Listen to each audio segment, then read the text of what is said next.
کیا آپ یقین کریں گے کہ ایک شخص نے محبت میں اندھے ہو کر اتنے بڑے گناہ کی طرف قدم بڑھایا کہ سوچ کر بھی روح کانپ جاتی ہے، لیکن اللہ نے اسے اس گناہ سے بچا لیا اور پھر اس کی توبہ کو اس طرح قبول کیا کہ فرشتے بھی حیران رہ گئے۔ یہ کوئی من گھڑت کہانی نہیں، یہ وہ سچا واقعہ ہے جو ہمیں بتاتا ہے کہ اللہ کی رحمت گناہوں کے پہاڑ سے بھی بڑی ہے اور توبہ کی طاقت سے بڑی کوئی طاقت نہیں۔ یہ واقعہ ہے ایک نوجوان کا جو ایک خوبصورت عورت کی محبت میں گرفتار ہو گیا۔ محبت اتنی گہری تھی کہ رات کو نیند نہیں آتی تھی، دن کو چین نہیں ملتا تھا۔ وہ نوجوان اس عورت کے گھر کے چکر لگاتا، اس کی ایک جھلک پانے کے لیے گھنٹوں انتظار کرتا۔ شیطان نے اس کے دل میں وسوسے ڈالے اور آہستہ آہستہ وہ گناہ کی طرف کھنچتا چلا گیا۔ ایک رات وہ نوجوان اس عورت کے گھر کے قریب پہنچا۔ تاریکی تھی، کوئی دیکھنے والا نہ تھا۔ شیطان کہہ رہا تھا، آگے بڑھو، کوئی نہیں دیکھ رہا۔ اس نوجوان نے دروازے کی طرف قدم بڑھایا، لیکن اسی لمحے اس کے دل میں ایک آیت گونجی جو اس نے بچپن میں کسی مسجد میں سنی تھی۔ اللہ کا فرمان تھا، کیا تم نہیں جانتے کہ اللہ دیکھ رہا ہے؟ وہ نوجوان ٹھٹک گیا، اس کے پاؤں رک گئے، اس کے دل میں اللہ کا خوف آیا اور آنکھوں سے آنسو نکل پڑے۔ اس نے کہا، اللہ تو دیکھ رہا ہے اور میں یہ کرنے جا رہا تھا۔ وہ وہیں بیٹھ گیا، خوب رویا، اپنے آپ کو کوسا اور اسی وقت توبہ کی، سچی توبہ دل کی گہرائی سے۔ اس رات اس نوجوان کی زندگی بدل گئی، لیکن کچھ عرصے بعد اس نوجوان کو ایک بیماری نے آ لیا۔ بیماری اتنی شدید تھی کہ لگنے لگا اب شاید یہ دنیا سے رخصت ہو جائے۔ جب وہ بستر پر پڑا تھا تو اس کے دل میں خیال آیا کہ میں نے جو گناہ کیا تھا، اگرچہ اللہ نے مجھے بچا لیا تھا، لیکن میں نے اس رات وہ ارادہ تو کیا تھا۔ کیا اللہ نے مجھے معاف کیا؟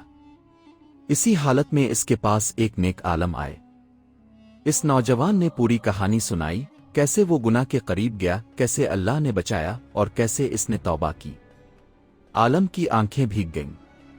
انہوں نے کہا، اللہ کی قسم، جس لمحے تم نے اللہ کے خوف سے وہ قدم روکا، اسی لمحے اللہ نے تمہیں معاف کر دیا تھا، کیونکہ اللہ نے فرمایا ہے کہ جو میرے خوف سے گناہ چھوڑ دے میں اسے اپنا محبوب بندہ بنا لیتا ہوں۔ یہ سن کر اس نوجوان کے چہرے پر سکون آ گیا۔ یہ واقعہ ہمیں حضرت یوسف علیہ السلام کی یاد دلاتا ہے، جب زلیخا نے انہیں گناہ کی طرف بلایا اور انہوں نے کہا، معاذ اللہ، میں اللہ کی پناہ مانگتا ہوں۔ اللہ نے حضرت یوسف علیہ السلام کی اس پاکدامنی کو اتنا پسند کیا کہ قرآن میں ہمیشہ کے لیے محفوظ کر دیا۔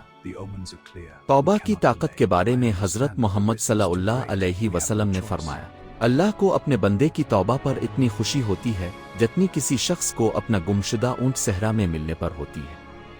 ذرا سوچیں، اللہ خوش ہوتا ہے جب ہم توبہ کرتے ہیں۔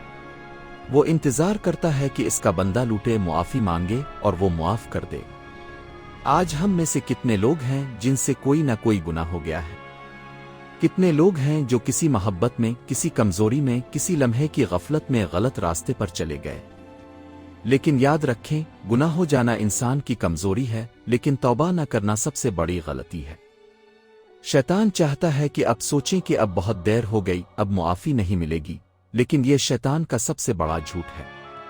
اللہ کا دروازہ ہمیشہ کھلا ہے۔ رات کے آخری پہر میں اللہ خود آواز دیتا ہے کہ ہے کوئی توبہ کرنے والا کہ میں اسے معاف کر دوں، ہے کوئی مانگنے والا کہ میں اسے دے دوں۔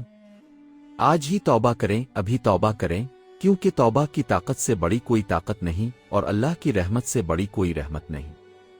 اللہ ہم سب کی توبہ قبول فرمائے، آمین۔